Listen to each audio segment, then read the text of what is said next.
Hi guys, welcome to Richard Cabile YouTube channel. In today's video, I will teach you how to change font style on ViVO Y20i mobile phone. And okay guys, but before we start, kindly subscribe to my YouTube channel by pressing the subscribe button and the bell to notify you if I have new videos. Okay guys, let's start.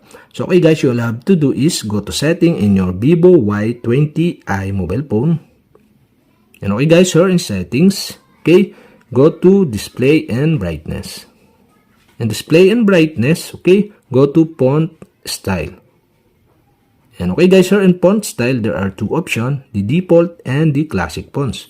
And the font style is set into default.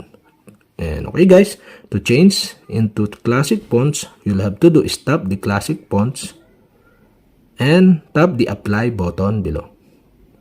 And okay guys, that's it. Apply successfully.